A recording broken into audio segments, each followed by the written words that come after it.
어느 날 갑자기 거울을 봤는데 너무 늙어 보였다. 그래서 슬펐다. 내가 조금 더 피부를 위해서 뭘 하고 싶은데 뭘 먹어야 되냐. 피부까지 같이 동시에 관리할 수 있는 중요한 영양제? 박사님, 제가 박사님 처음 뵀을 때도 느꼈는데 맑고 건강해 보이셨거든요. 진짜요? 네. 그래서 그 외적으로 가장 신경 쓰는 부분이 어떤 건지 좀 궁금해요. 솔직히 피부더라. 20, 30대는 살 빠졌다는 소리가 그렇게 듣기 좋더라고요. 지금은 그 얘기보다는 피부 좋아졌다는 얘기가 제일 듣기가 좋고, 거짓말이라도. 그래서 오늘 기분 지금 완전 좋아졌어요. 요즘에 이제 제가 한의원에서 피부 시술을 이제 하는데, 그때 항상 환자분들이 이제 시술 받으면서 뭐라 그러냐면 이래요. 내가 어느 날 갑자기 거울을 봤는데 너무 늙어 보였다. 그래서 슬펐다. 이제 뭐 이런 얘기들을 하시거든요. 근데 박사님, 한의원에서는 피부 시술을 하세요? 해요. 레이저라든지 토닝이라든지 뭐 스킨 부스터 하는 거든, 그러니까 웬만한 것들은 제모도 해요. 한의원에서 다 이제 시술을 할 수가 있고요. 지난주 토요일에도 그래서 이제 열심히 이제 치료를 했는데 이제 이분이 치료를 받다가 뭐 또 이제 그 얘기를 하시는 거예요. 근데 내가 조금 더 피부를 위해서 뭘 하고 싶은데 뭘 먹어야 되냐. 그러면서 콜라겐 얘기를 물어보시더라고요. 모임 같은 데 가면은 콜라겐 얘기가 꼭 나온대요. 그래서 뭐 콜라겐이 어떤 사람은 효과가 있다. 그리고 어떤 사람은 효과가 없다. 근데 피디님 생각은 어떠세요? 효과 있을 것 같아요? 저는 굳이 그거 다 먹으면 그냥 소화돼서 없어지는 거 아니에요? 이게 콜라겐이란 게 뭐예요? 콜라겐도 뭐 어류라든지 아니면 뭐 소, 닭, 식품에서 추출한 영양제잖아요. 그래서 식치 영양제라고 할 수가 있는데, 진짜 과거에는 피디님 얘기한 것처럼 이거 어차피 다 과대 광고다, 그냥 마케팅이다, 그냥 효과 없다. 그런데 콜라겐이 시장에 나온 지가 꽤 오래됐어요. 10년이 넘었어요. 근데 10년 동안 이게 콜라겐이 사라지지가 않고 계속 있네. 그러니까 그 얘기는 뭐냐면 어쨌든 누군가는 계속 그 효과 면에서 도움을 받으니까 이게 사장되지 않고 계속 지금까지 이제 남아 있는 거고, 그리고 이제 그 사이에 또 콜라겐에 대한 연구가 계속 되었거든요. 그래서 논문들이 계속 발표가 됐는데 2020년도에 한 10년 동안 콜라겐 섭취가 피부에 도움이 되는지 안 되는지 여러 연구들을 다 모아서 봤더니 콜라겐 섭취가 피부의 주름이라든지 그 다음에 보습감을 유지하는데 도움이 되더라라고 일관적으로 얘기를 하고 있다는 것이 알려졌어요.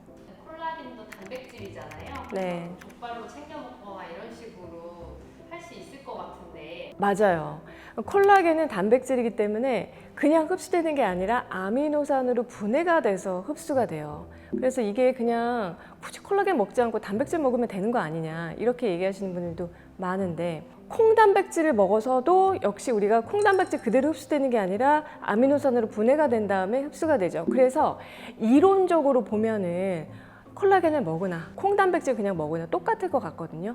그런데 꼭 그렇진 않아요. 되게 재밌는 게 뭐냐면은 콜라겐을 섭취를 하면 물론 이제 분해가 된단 말이죠, 아미노산으로. 그런데 그냥 분해되고 끝나는 게 아니라 얘네들이 유전자를 건드려요. 예를 들면은 콜라겐이 여러 타입이 있거든요. 근데 피부를 이루고 있는 주된 콜라겐이 1형 콜라겐이에요. 타입 1 콜라겐인데, 유전자 중에서 콜1AL이라는 콜라겐이 이 피부 콜라겐의 합성을 유도하거든요.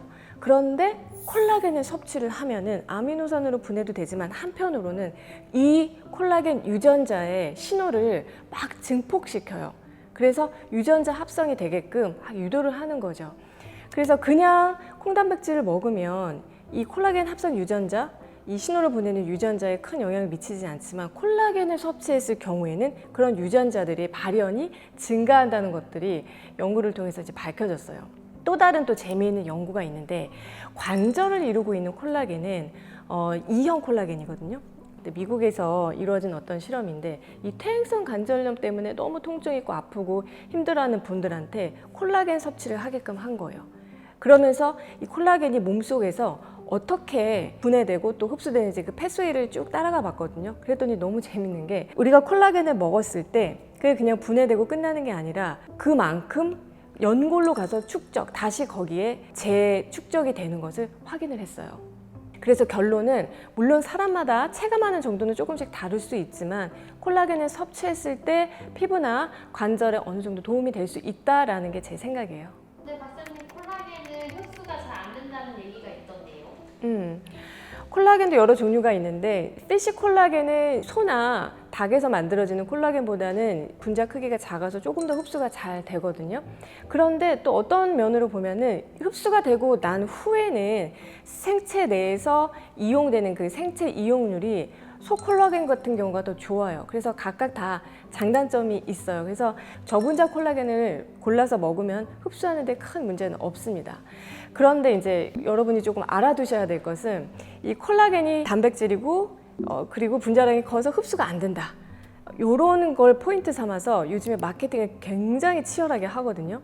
그래서 이 콜라겐의 분자 크기를 나타내는 단위를 우리가 뭐라고 하냐면 달톤이라고 그래요. 그래서 달톤의 숫자가 작을수록 콜라겐의 분자 크기가 작은 건데, 그러니까 크기가 작을수록 흡수가 잘 된다 이래가지고 정말 달톤 마케팅을 하는 그런 회사들이 많습니다. 그런데 엄밀히 얘기하면 너무 이 분자 크기에 휩쓸릴 필요는 없습니다. 연구된 바에 따르면 3000달톤 이하 정도 되면은 크게 무리가 없이 다 소화 흡수할 수 있기 때문에 너무 특별히 더 비싼 돈을 들여서까지 우리가 달톤이 작은 거를 고를 필요는 없다라는 그런 얘기고요. 만약에 먹는 게 아니고 화장품, 뭐 바르는 화장품이라면 사실 달톤 수가 작은 것일수록 훨씬 더 유리하겠지만 먹는 거에서는 그렇게 크게 의미를 둘 필요는 없습니다.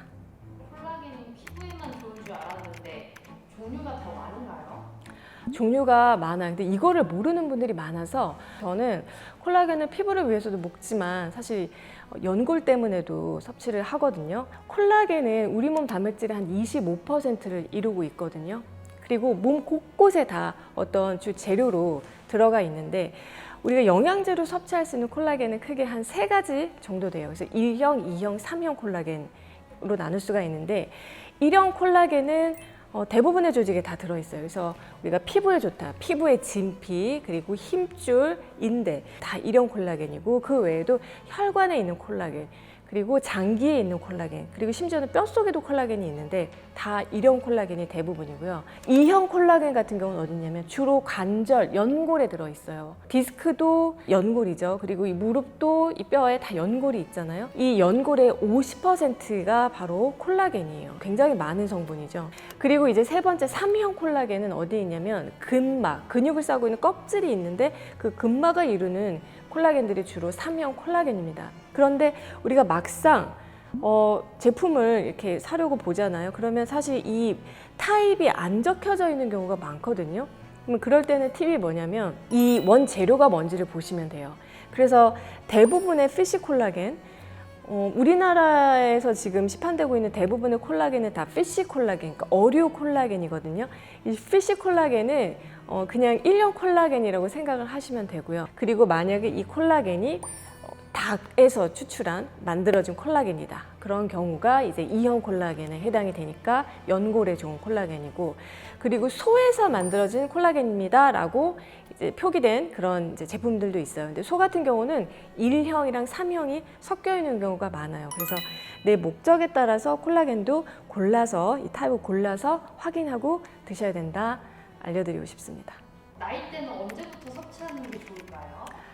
저는 어떻게 생각하냐면 40, 50대부터 콜라겐 섭취 안 하면은 좀 60대 후회할 수 있는 영양제가 아닌가라고 생각이 들어요. 그러니까 가장 큰 이유는 우리가 피부 노화의 가장 큰 원인으로 콜라겐 감소를 지목을 하거든요.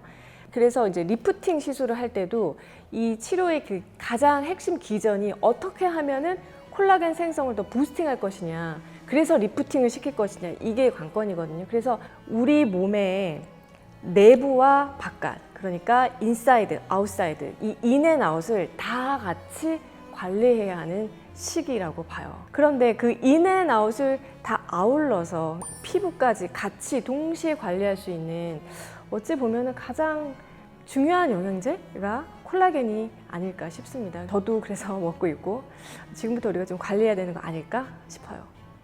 그러면 박사님은 어떤 콜라겐 드세요? 저도 사실 먹고 있고, 이것도 제가 유튜브에서 한 번도 얘기하지 않았던 건데 다음 판에 알려드릴게요.